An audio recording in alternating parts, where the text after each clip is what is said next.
to know the artist behind the epic melodies, songs, and beats. Celebrating the best new music from around the world. This is the A State of Trance podcast. Hey, what's up? My name is Ruben Ronde and you're tuning into a fresh A State of Trance podcast. Within the studio, I have to say, with one of the guys that I have a lot of respect for. He's I don't know how much different hats he has that he puts on every day. But most of all, great guy, great musician, and he just delivered a fantastic mix for State of Trance. 1 full hour. Mr. John Askew, how are you doing? Very good, thank you. Thank you for having me. Of course. It was about time, to be honest. Yeah, it's been...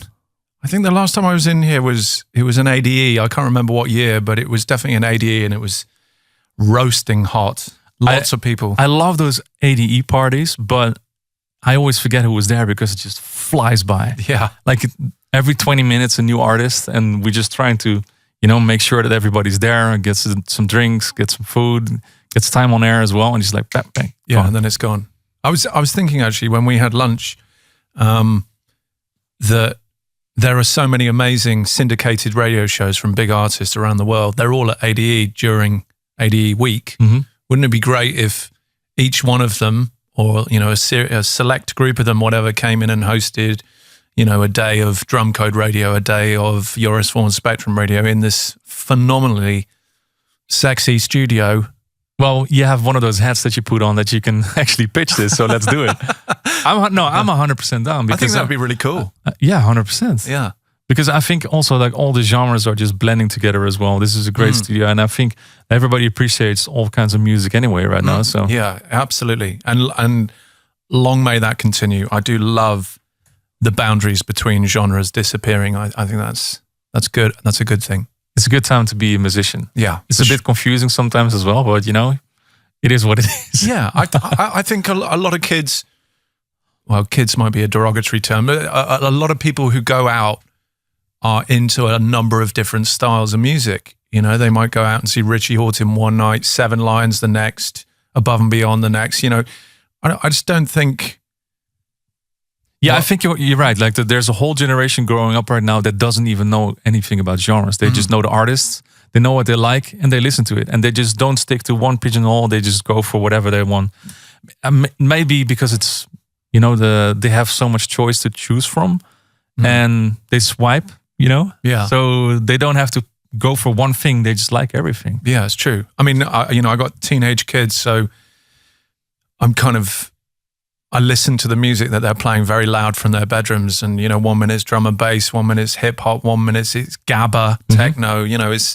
They're into so many different styles, and I actually find out a lot about cool new music from my kids, which is great. So before we start off, actually, because there is one thing that I have to quote basically, because it's pinned on your Twitter. You know where I'm going to, maybe? It's a quote from Bonnie V Kids. Let me read it up. Go on. I just said to my son, "You're one of the coolest fuckers that I've ever known." He replied, "That's because I came out of your balls." It was an incredibly proud moment. We had one of these sort of, my son's best friend and his sister work in a pub, like doing the dishes and working in the kitchen. And the best friend, who's also called Ruben, by the way, his father... Already like him. His father, yeah, he's great kid. His father and I are really good friends as well. So we dropped the kids off to work at the pub, dropped them to work in the kitchen, and we sat in the pub and just, drank all day on a Saturday. And so I had this glorious end of the night when the whole pub was singing along to Oasis songs, and it was just a big euphoric moment. My son and I had this brilliant day together, and I just had this sort of euphoric moment with him, and I did tell him, yeah, you really are the coolest mofo I know. Well, you didn't expect that reply. No, I was like, wow, that's great. You're like, okay, I can imagine that must have been like a very special moment. It's a wonderful moment. Having kids in general is just wonderful. Reading that was hilarious, though. I had to bring it into the podcast. It would have been something that I shouldn't have been throwing on air, but All right, so let's start at the very beginning, because I looked a little bit into you, and Well, most of all, it stands there that you're basically brought up with rock music as well, not with any dance music whatsoever. Yeah, that's true. In the town where I grew up, which is a town called Marlborough, everyone was either kind of into rock or raving. This is well before clubs. It was all just the illegal rave scene, free parties, raves, big raves. And I was just obsessed with rock, played guitar in various rock bands and stuff. And then I had a gig one night with my band, and you were playing guitar. I was playing guitar, and we in those days we were sending cassettes of our demos to all the record labels in the hope that we would get signed.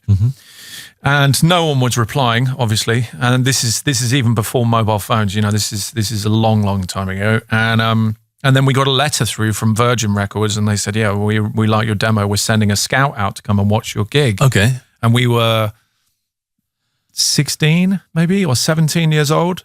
And I guess if you wanted to describe the sound, it was sort of like Alice in Chains meets Soundgarden, kind of quite heavily based on the grunge scene in Seattle. Heavy guitars. Yeah, heavy guitars, really heavy guitars.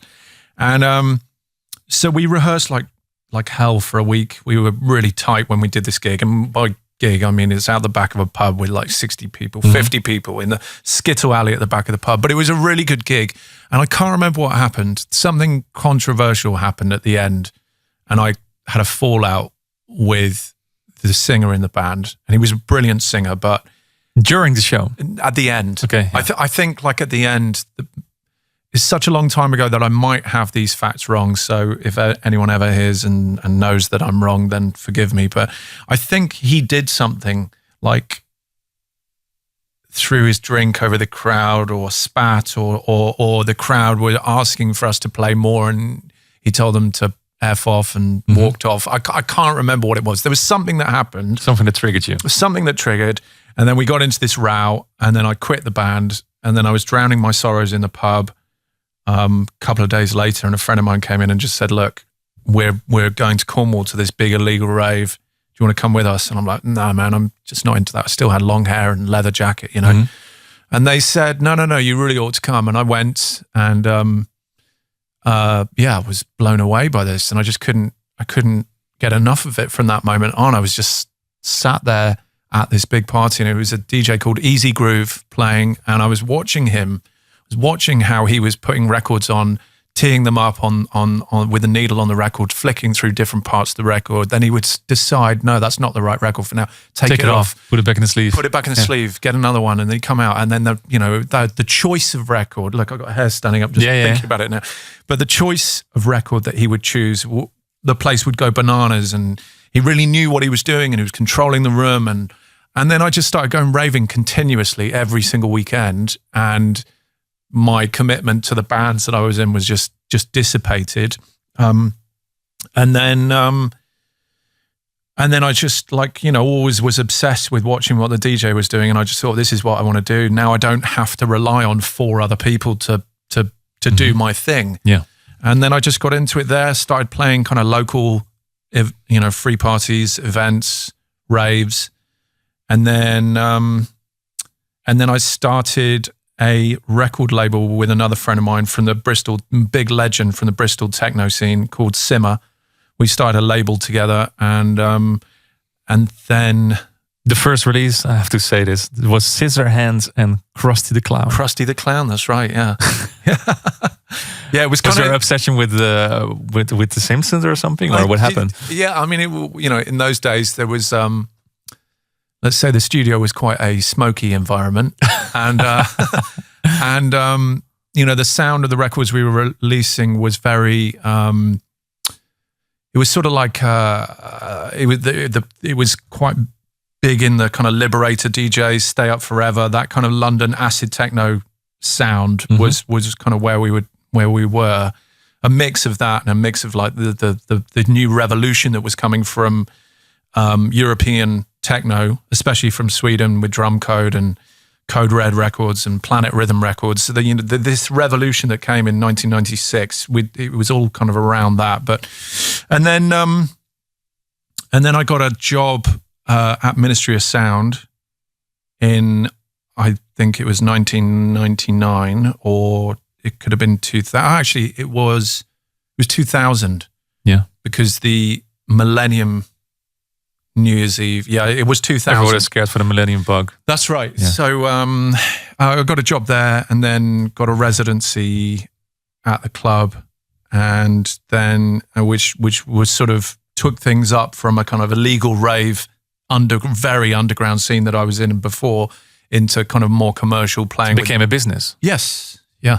So that was the start of the John Askew business. That's where it started. Yeah. So it started with a guitar, a fallout with your band, a failed try with a major label, and then your spark just got ignited for raves and dance music in general. Yeah, for sure. And it's been one of the big loves of my life ever since. Yeah. And then a big step came along in 2002 when the Discover chapter started. Because that's how I knew John Askew for the first time. Like, you were Mr. Discover. How did that come about? How did that start? While I was at Ministry of Sound, we had a radio station at Ministry of Sound that was running 24/7. Yeah. It was broadcasting 24/7, and I had a show on it, and I invited one of my heroes on there, Pablo Gargano from Eve Records and Teleca, and to come on, and he came on and he did this amazing guest mix, and we started hanging out. We became really, really good friends. And he said, look, just come down to the studio and I'll show you what it's all about. He had a great studio in Brixton, Cold Harbour, which was actually quite near Marcus Schultz's studio, which is why it's called Cold Harbour. Yeah. So Cold Harbour Lane is a notorious road in Brixton in London. And so I came down and he helped me learn how to use Logic. He helped me make my first records, like Vellum and The Door and Are You Reading Me? And I was just so obsessed with it, so hooked by it. And I would say 80 to 90% of the knowledge that I have to do with Logic came from him and him helping me get set up. Yeah. And then basically through, I released a record called, sorry, to go back to answering your actual question. We released a record called Vellum on Teleca Records. It did really well. And Pablo and his business partner, another great guy called Stephen Lopresti, the two of them said, listen, do you want to start a label together? And I said, yeah, I'd absolutely love to. And they said, well, look, why don't we start, I came up with the name Discover, let's start this label. We got it going, and then I can't remember how many releases in we were, but I'd found and signed Brian Carney, John O'Callaghan, Sean Tyas, Greg Downey, loads of kind of names that are household names in trance now. Ben Gold, I think also. Yes, They started it with Discover Records. And then when I started getting into management, initially with Simon and then later with Paul Oakenfold as well, I then started running Perfecto Records and just didn't have enough time to do everything. So I left Discover, which then got sold or had just been sold a few years before to Chris Hampshire. Yeah. And it's still running. He's still running it, yeah. But he's still running it, and a multitude of other labels under the, I think the parent group is called the Recover World. That's true, yeah. That's still, it's not the same anymore. No comment. No, exactly. Well, let's keep it that way. Yeah. So that era started in 2002. Now we have to say Armada is celebrating 20 years of this label very soon. And actually one of the first labels on Captivating under the wing of Armada was in 2005. Was one of yours, Mood Swing. Yeah. Do you still remember signing that to still a small label Armada back then? Do you know what? I can tell you an interesting story with that. That's why we're here. The flip side of that record is called Wednesday Night in Amsterdam. And that Wednesday night in Amsterdam was, I came over here to have dinner with Armin, David Lewis and Michael. And they were telling me at dinner how excited they were because they came where the name Armada had come from, which a lot of people don't put it together. The AR for Armin, the MA for Michael, and the DA for David Lewis. So, that Wednesday night in Amsterdam was the Wednesday that the four of us hung out which I think is the flip side, the B side of Mood Swing, I think. I didn't know about that. Yeah. Think about it. Yeah. So that's funny. I think there's not a lot of artists in the world that had to sit down with Armin, Michael, and Dave at the same time. Yeah. It was great. Italian, if I remember correctly. I think I know which restaurant that will be, to be honest. Yeah. And then you didn't release anything with the labels here, the parent label, in a very long time, until we started Who's Afraid of 138. You came along with Shine. Yeah, I mean, I think some bits and pieces here and there. Because I did when I started working with Paul Oakenfold, we brought Perfecto into into Armada. So we were doing Perfecto Fluoro, and Yet Plush. So there was some stuff that was still coming through the parent entity that is Armada. But yeah, I think I have done some stuff on Who's Afraid of 138, but yeah, I'm working a lot of material right now, which will be coming your way for consideration. Including, of course, the release you just had on Our Mind. Fantastic record, Aces High. Thank you. I know I'm jumping in time a little bit, but what can you tell about why is it Aces High? What is the meaning of Aces High? Well, Aces High was actually it's just from an old like B-movie style cowboy film. And actually it was Aces High with H-I-G-H, but I just thought the word looked a bit clumsy, so I just got rid of it. But it was a sort of it's no poker term. Yeah, exactly. It's a gambling term. Yeah, gamble responsibly, kids. I just liked I liked the name, and actually I'd come up with a design for a T-shirt which I called Aces High, and that existed before I put this as the name of this track. I just had this track. I was desperately looking for a name for it, and then I saw the T-shirt design that I'd come up with, and I thought, well, why the hell not? And there comes a big point, because with the T-shirts, because I want to mention this as well. You started Seven in 2016. Correct, yeah. Already 7 years on the way. Insane when you think about it. Yeah. And what I remember from Seven is suddenly there was merch everywhere. You would play shows and you would see all kinds of different Seven shirts everywhere. Is that another side job that you want to do, like be an apparel creator? I think we've launched about 70 different designs on our store, and they're all sold out. And I think that's a testament to the fan base that Seven has internationally, but also the fact that we don't overprint. When we release a design, it sells out quickly because people know it's more than likely not going to get printed again. So there's no repetition. It's just constantly moving forward. And now actually you see people interacting with each other on related forums where they're trading secondhand Seven shirts to complete their collections. I feel pretty privileged from it. But to answer your question, interestingly enough, a company that distributes clothing all over Europe to stores like H&M and not American Apparel, was the other. Oh, something with clothes. Yeah. It's like like an H&M style clothes. I'll think of it in a minute. They contacted us and said, "Look, we're keen to do a deal with you guys where we distribute your clothes everywhere, but from the perspective of Seven being like a street brand, a street slash, surfers and skaters and BMXers, that kind of approach. That's how they wanted to brand it." And I was like, wow, this is. It would have been a lucrative opportunity, and what they were offering on the table was fantastic. But we're a record label, and I have I have strong beliefs and morals, and you got to do what you believe in, and not take the easy buck. So, but it was still flattering because that was based on the designs. They didn't know what Seven was about.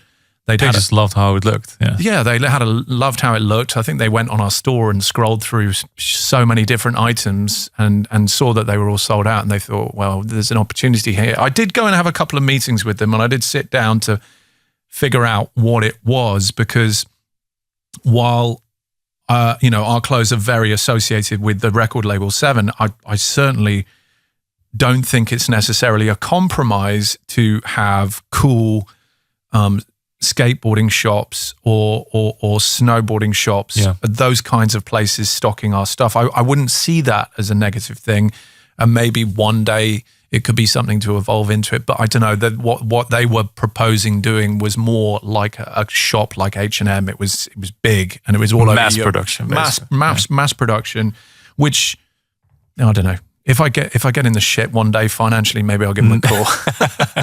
Makes sense. What was the need for you to actually start a new record label? And it's not just a record label. It's just it's a whole group of people, 7 artists, I guess, combining together it creates 7. What was the need for you to actually start this group? Well, because all the artists on the label or on the group already have like a good thing going on, right, on their own. Yeah,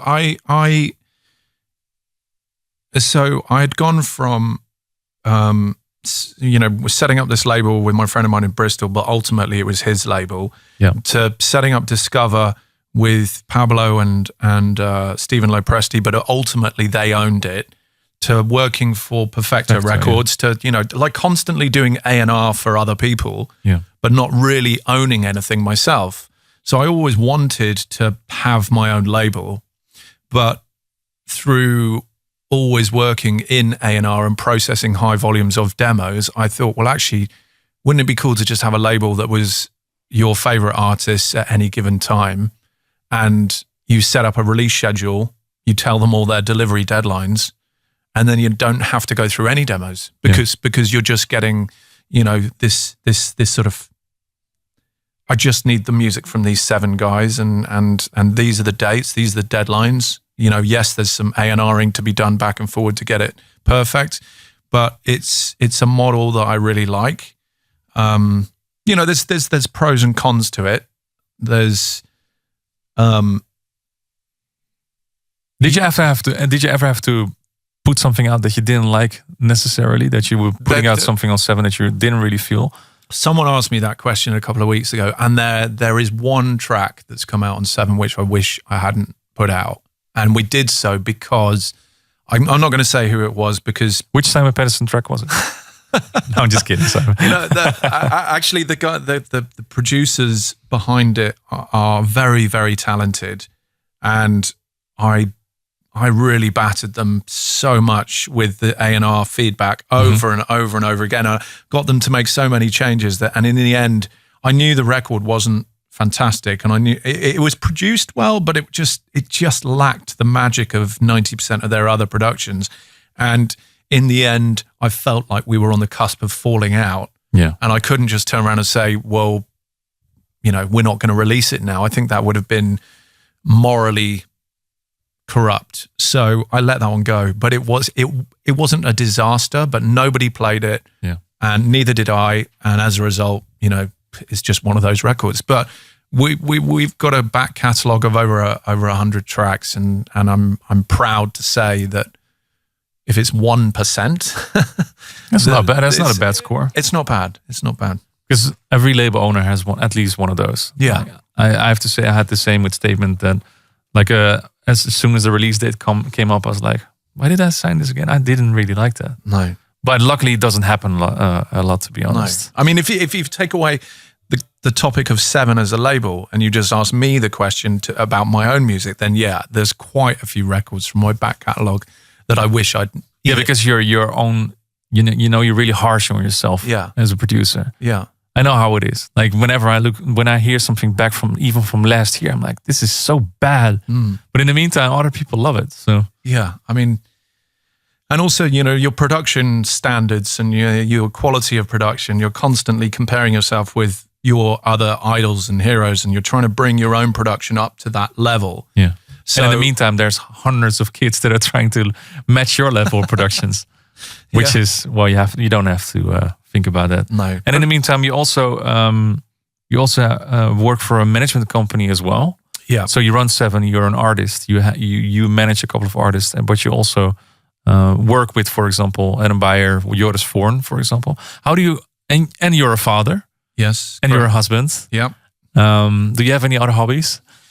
I don't really have time. I mean, I do love kind of long distance trekking and stuff, and being out in the wilderness, and like really going primitive, away from everything. away from everything. But how do you juggle with your time? How do you do it? Because a lot of people already have a hard time just making music beside the regular job, but you have so much things going on. And how do you make sure that everything stays out of the way? First of all, meticulous planning. Everything has to be planned to the T. Like it's just got to be meticulous. And then, I most of the time work 14-hour days every day, which you have to do because, as you said, there's a lot of artists depending on me. The company that I work for, which is called Bigfoot Management, which under that company I manage Simon Patterson, Joris Vaughan, Will Atkinson, Selective Response, who's a new really hard techno artist I've just signed from Los Angeles, who's blowing up. And then, running a few different record labels and Seven and my own DJ stuff as well. But I'm not looking to, in the respect of me DJing, I'm not looking to really tour as I did pre-pandemic. I'm quite comfortable just to do 2 high quality gigs a month and just say no to all the stuff that I, think is. That's really funny that you say it, because this is the 3rd podcast that we have in a row that the artist says that. Like after Corona, just cherry pick your gigs and don't do everything anymore. Yeah. I mean, what a lot of people don't realize about this job is that as an artist, you're always dealing with what's called landed fees, and what people don't know about. What, for those of you that don't know what that means, is a promoter will offer you a fee, and from that you have to pay for your flights, you have to pay for everything. Yeah. Now, if you're earning 5,000 euros a gig and up, it's a very lucrative, line of work to be in. But post pandemic, if you're in that sort of, let's say $3,000 and anything below, the price of flights now is just so inflated. And hotels. And everything. Yeah. So, if you're going to cross the Atlantic, I really respect, by the way, what Menno de Jong did. I thought that was really, really cool. The way he had a sort of moral. He was like, enough is enough, no more flying. I'm a polluter. I don't want to do that anymore. Exactly. Yeah. And I think while I really, really respect it, I can't bring myself to do that because I love travel and I love traveling around the world, and I'm not prepared to do it on a boat. I'm sure a boat would probably be more toxic to the environment, but I do think that, I think in 2019, I can't remember how many times I crossed the Atlantic, and I just, COVID was your time to have a period of reflection and look into what's going on in your life. And I thought, well, that's just not going to happen anymore. I'm not doing that. So if I go to America, it's going to be 2 trips maximum a year. That's it. I'm just going to do the gigs I want to do. Say no to everything else. I do work very long hours, and therefore working 7 days a week, which I do quite a lot, it's unrealistic to do that indefinitely when you have a wife and kids who need some of your time as well. And I need some time with them. Yeah. So, and I also agree with you. Like a lot of misconception is there about people thinking how much money you make as an up and coming artist, or even as an established artist. Because what you say, that touring costs so much money, it's insane. So sometimes it happens that you would even maybe earn $50. Yeah, and you're away from home for 4 or 5 days. Yeah. Sometimes you're like, why am I doing this? Yeah. What is the point of doing this? Besides having an amazing show, of course, and meeting new people and stuff like that. But sometimes it's not worth it. No, it really isn't. I mean, I can think of several different occasions where,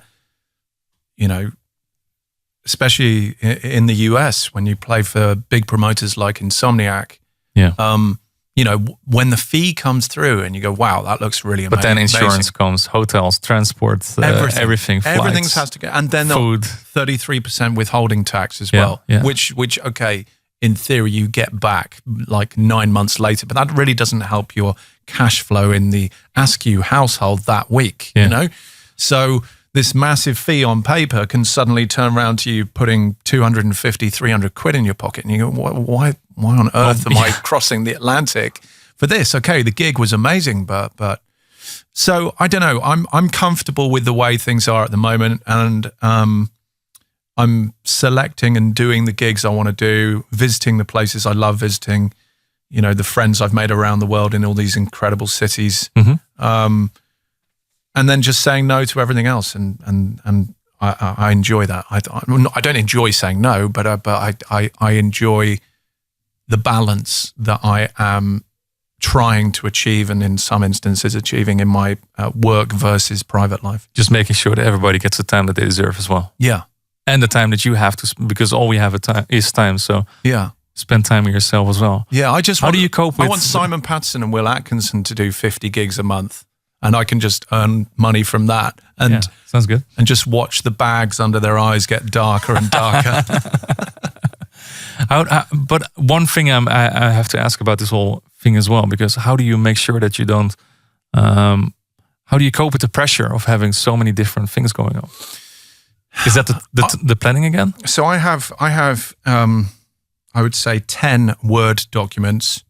And each one of them there's a Word document for Simon, one for Will, one for, you know, a general one for the company, one for Joris Vaughan, one for, you know, I'd say there's probably 10. Yeah. And on those, each of them are probably, I don't know, 6 pages long of to-do list, right? And what I do is I go into that every single morning. I you know, like it evolves. Some weeks you need to be more on one artist than another, but I go into those lists, and basically anything that is critical and urgent, I color red and I move it to the top. Yeah. And it just is a sort of list that constantly evolves. Unfortunately, things get added to the list probably more than they get taken off. But at the same time, I have one parent to-do list, which all those lists feed into. So this is like the crucial, critical list. And that's kind of like, I have all of them open simultaneously, but that one is the critical one. So when there's something super important from one of the sub-lists, it gets moved onto that one. And my focus is to try and always get 60% of what's on that list done every day. So yes, I always set it at a fairly unrealistic volume of stuff to do. Sometimes I have to pull an all-nighter to really, you know, because I'm struggling and I'm behind. But that's my system for being organized. So you're working with 2 levels of to-do lists. Yeah. There's one priority, and then one divided by each artist or each entity, each project. Yeah, exactly. Yeah. This is a system that I use. You know, I'm sure I've tried other things, you know, in our company at the moment. I think we're using this program called Asana, which is sort of like Slack, where everyone puts their work in and everyone can see what each other's doing. And, you know, a lot of the staff in our company are a lot younger than me, and you know, they're kind of into these sorts of systems and stuff. And they're like, John, we're 2 or 3 months into using the system, and you've not even commented once or been on there yet. And I said, well, look, if I only have enough time in the day to do the work, to shave off 15% to tell you about the work I'm doing takes 15% of time off from actually doing. Very true, yeah. I just don't have the time. Just you do what you need to do. I'll do what I need to do, and just rest assured that anything that's on my list will get done. Yeah, I think that's one of the problems that corporate companies have. Too many meetings. It's just so annoying. Yeah. And well, you don't need to know. Like, I understand it, but you know, I'm not really into those either, to be honest, because it's a waste of time. We already have so much to do all the time anyway. Yeah. Talking about a lot of things to do, we're already like well over the time that we had. But to be honest, like, I have a lot of questions that were submitted to you. So let's go through them. Can we just keep going? Yeah, of course. Yeah. Like you're here now, so yeah. You're on the top of my list, you know, the list, and then hey, helps. Okay, let's start at the beginning. Jean Mol wants to know, when is the next 7 party in Holland? I don't know. We did 7 at Luminosity last year, which was cool. Luminosity moved to a new site, and traditionally speaking, Luminosity has always been, a 2-stage festival. There are some smaller stages as well, but it's 2 main stages. Yeah. And I think the move to the new location is gone down to a 1-stage festival, 1 huge stage, and then smaller side stages, and then some smaller ones. But the one we were on, because there's a lot of people asking why we're not playing Luminosity this year, and it's because the offers that we got to play the second stage. That second stage is really cool. The layout of it's really cool, but unfortunately, it's facing inland, and it's facing towards residential areas. Yeah. And as a result, the sound on that stage I didn't think was particularly good. It was too quiet. And every time that I went to the sound desk and said, "Look, you've got to turn this up," I'm standing near the front of the stage and I can you can hear people talking. Yeah, it's like being in a fairly loud home, and they did turn it up, but then half an hour later it'd be Police back down came and then because they were under the regulations as well. They were under restrictions. Now I'm sure, because Bo is totally on it with this stuff, I'm sure year 2 he'll figure out a way around it, or there'll be repositioning or whatever. But yeah, it was a great day. It was a fantastic day, but overall, I thought the sound didn't work on that stage. So, what the question was, when I don't know when we're going to be back, but we are doing a 7 show at the end of this year in London. Okay, so which is an exclusive bit of news for you. Just jump on a train and go there. Yeah, easy. Yeah, or plane. Well, environmental. To be honest, train to England is fantastic. But you know what? It takes you less time than flying too. It's so much fun as well. You sit there, you can do your work, you have space, you can walk around, you don't have to deal with any idiots. Yeah. It's fantastic. So people go with the train. Yeah. Believe me. And with all due respect, Schiphol Airport is a mess right now. Not if you're a frequent flyer or, for KLM that is. Yeah. Helps a lot. You've got that little special Yeah, we have lift. Premium, so they do your iris scanner. For me, it's fantastic. Yeah. All the other airports suck, but I understand it. Yeah. A State of Naps. I'm not making this up. Is an actual username. Any forecast dates for solo and AA meeting albums? So 2 albums. Well, one of them you already said. You just don't know when. So we can decide right now. Let's do it in September. It's fantastic. Okay, so John Askew album is coming in September. Okay, it's a deal. There you go. And AA meeting, because you played a new AA meeting in your guest mix. Yes. Yeah. That's your side project with Activa. That is, yeah. So, when we started AA meeting, it was, we got a gig at Dreamstay SoCal. Yeah. And we only wanted to play our own, it was a live thing. It wasn't DJing. So we had to write 16 tracks for that gig. Mm-hmm. So we sat on lots of material, and, we had a release date for an album planned for 2000 and like Q1 of 2020, and then COVID happened, and I don't know, maybe our enthusiasm or our ability to get in the studio together just dissipated. But Rob and I are bouncing ideas back and forward. We are sat on a lot of tracks, but when people message and say, "Well, can't you just release these tracks?" The problem is they don't exist. You created a live set with loops. We play them live, so they exist in 100 different pieces. But we need to actually get together and put them all together. But there's a new single coming this summer, and there's definitely an album. But it's about, as we've already established, time is not a commodity that I have in abundance, and it's just about trying to find the time to be able to do it. But I want to do, and I want to get that. I want to get an album out because we are sitting on loads of amazing records. Yeah, and they're just wasting away. Yeah. It's not a good thing. No. Retro wants to know, the world needs more Askew OTC sets. Are there any planned for this year? I have to say before you answer, I experienced, not one of it, but a part of it, because I think it was it Digital Society? I can remember. It was a show that I played in England. I played one of the first sets on the stage, and you were doing an OTC on another stage. So I got to experience a little bit of it, a few hours, but yeah, I do love playing them. I think, my DJ heroes are Sasha, Laurent Garnier. I've watched Laurent Garnier play, 8-9 hours multiple times, and he's just such a master craftsman of blending so many different styles, mixing kind of French hip hop into drum and bass, into and really weaving a tapestry of a story that is so unique. And as a result, playing those kind of OTC sets was always an opportunity to really try and create something without talking about the cliche of I'm telling a story. But you know what I mean. So yeah, you can, because there's no limit. Like we are used to playing 1 hour sets, 1.5. If you're lucky, 2 hours.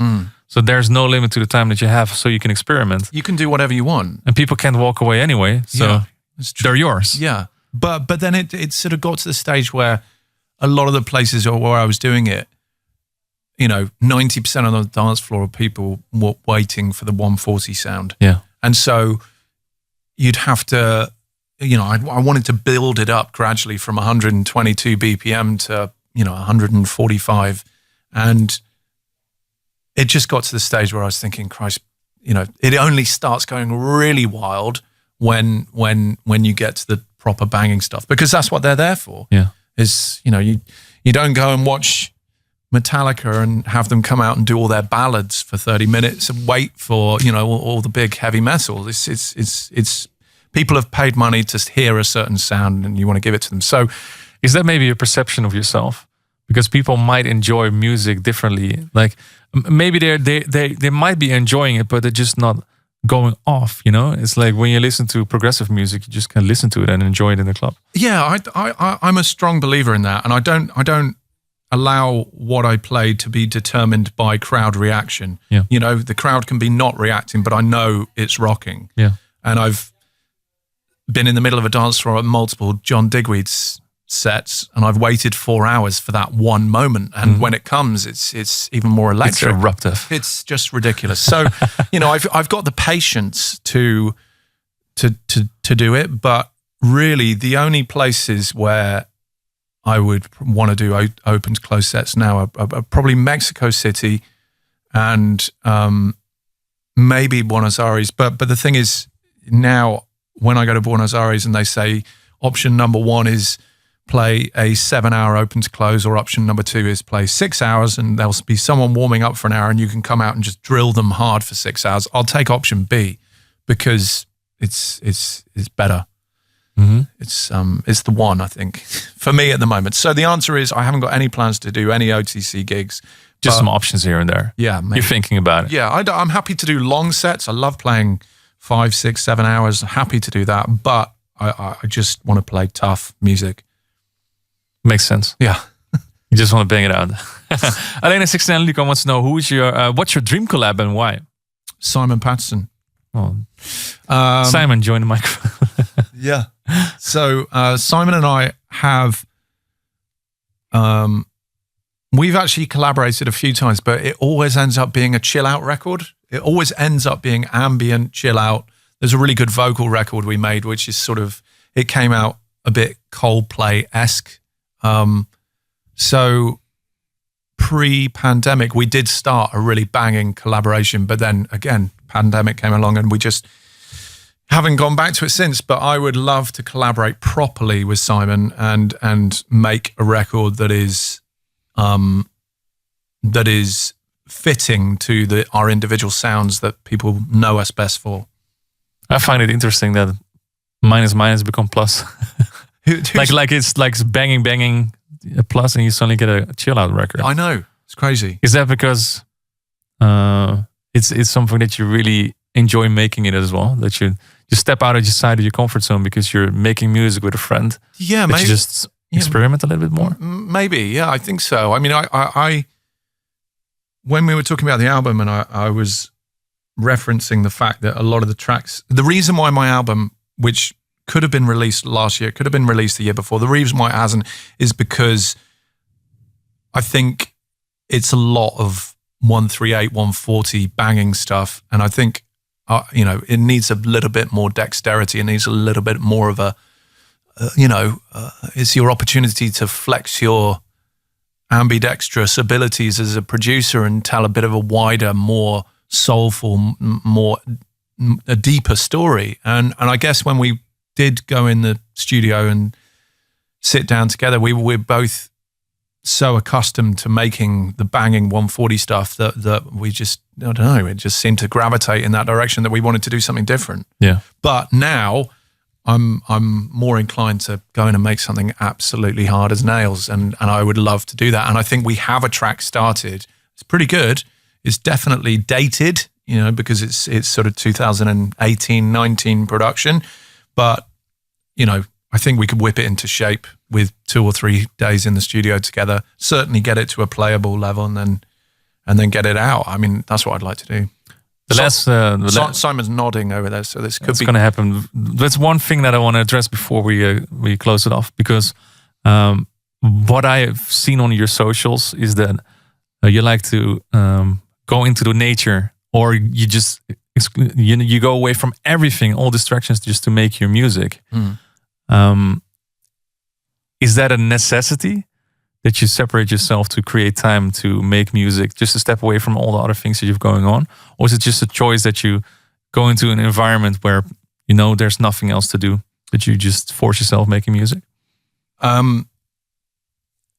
It's impossible for me to find long blocks of time in normal life in the studio. It's just impossible. 9 times out of 10, me working in the studio tends to be, I might do a 6 o'clock at night till 3 in the morning kind of block, or, when I finish my normal working day, or I might get a whole Sunday, on a very rare occasion, a whole Sunday. So what I do now every single year is, for the first 2 weeks of January, I take my studio somewhere very remote and have my phone more or less off for 2 weeks and just make music. And that tends to form the backbone of all the music I'm going to release that year. Mm-hmm. And so I'd bring it back, and then I'd play it out and go back and play it out and go back. And when I leave this place, this remote place, all the tracks tend to be at like version 15, and then it ends up being about version 27 to 30 that gets released. Yeah. So you're tweaking and tweaking and tweaking. But the reason why I do that every year, and the reason why I do it in the first 2 weeks of January, is because the first 2 to 3 weeks of January is when the music industry is asleep. Yeah. So it's the one time you can do it with confidence that you're not going to be constantly interrupted. Mm-hmm. Our company, we tend to not come back to work until the 16th of January, or whatever the nearest Monday to that is. So it's perfect for me. And it's something I'm going to do indefinitely until I get to the stage where I'm retired, and at that stage I'll be doing it every day.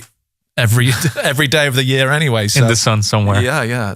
Well, I just, my retirement plan is just to have a studio with a wonderful view and just make music all day, every day. That's what I would like to retire into. That sounds good to me, to be honest. Thank you so much, Thank you so much for your time, for being here in the studio with us. Thank you for your guest mix. Thank you. I'm looking forward to the album in September. Yes. Just put it on top of your list. Make a different Word document and write down John Askew album. Yeah, it is September. I've committed to it here. So there you go. You heard it here first on the State of Trance podcast. Thank you once again, John. Thank you for watching this State of Trance podcast. See you then. Bye-bye. Thank you for tuning in. Check all previous episodes on YouTube or your favorite podcast portal.